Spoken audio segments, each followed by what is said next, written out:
magsugod siya o edad o kanang 5 years old.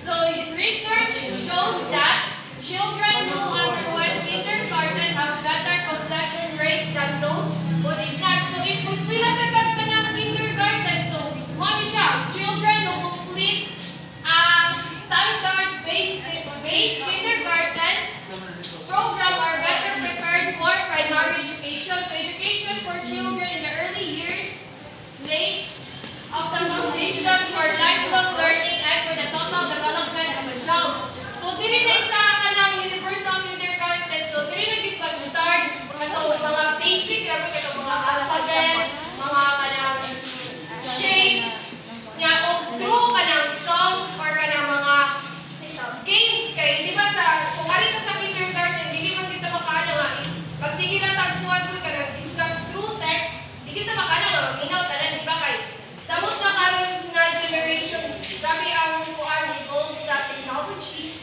so nag-evolve sa dila so making the curriculum relevant to learners what is siya contextualization and enhancement. So examples, activities, songs, poems, stories, and illustrations are based. So based on just a local culture, history, or tinuod pa siya. So students acquire in-depth knowledge, skills, values, and attitudes through continuity and consistency across all levels and subjects. So very good sa kanang contextualization and enhancement. So maabil sa diri ang atong mga DRR katong sa itong DRR disaster risk reduction. maabil din siya sa curriculum o katong mga kanang climate change o ang ICT. Next kay building proficiency mother tongue based multilingual education. So Filipino and English language proficiency is developed from kindergarten to grade 3 but very gradually. So kasabot ani kay kanang kuan kung dili gid siya kanang complex na mga English na kanang kuan siya for example karon sa kay kanang magtudlo sila og English pero ibisaya gid sa maestra. Now mother tongue is used in instruction and learning materials for other learning areas. So next kay ensuring integrated and seamless learning. So ano siya katong spiral progression. So basic concepts, general concepts are first then learn. So this is a children learn better and are more active in class and learn a second language even faster when they are first taught. So kaning ensuring college readiness, so working with CHED. So mag-ensure ni siya og mga kanang alignment of core and applied subjects to the college readiness standards and new general education. Kaya kani sa kong working of strengthening TVET integration tools in your high school. So dili kay kanang competencies and qualifications TLE. So di ba pag junior high na to kay namin subject na TLE.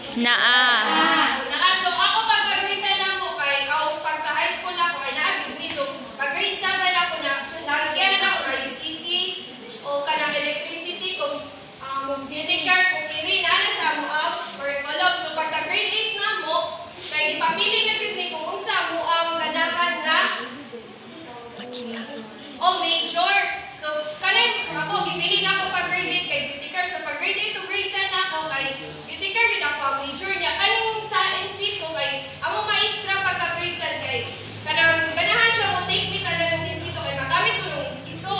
Nya pero kay tungod man sa pandemic kay kanang wala na lang talaga na mo pag-take ng NC to kay pag pandemic man to. Next. So nurturing the holistically developed Filipino college and livelihood readiness 21st century skills. So after going through kindergarten, the enhanced elementary and junior high curriculum and specialized senior high program, so every grade 12 graduate will be need to go into different parts, maybe education, employment, or entrepreneurship. So every graduate will be equipped with information, media, and technology skills, learning and innovation skills, effective communication skills of life and career skills. So nakoy na picture diri. So mo ni siya kuan sa elementary, so kindergarten from grade 1 to 6, ang grade 7 to 10 on junior high, from grade 7 to 8 kay exploratory TLE, just a grade 10 kay itong special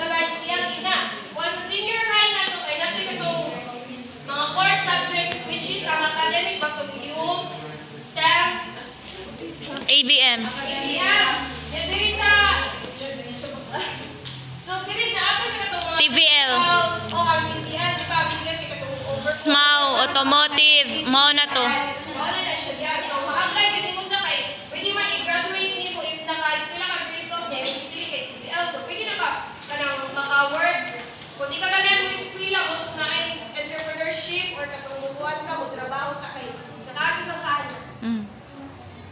So, ari na to sa implementing rules and regulations of the infant. So, dagat kayo ni siya mga kanang section, mga rules, kung ka po, 16 niya. Ako lang dali So,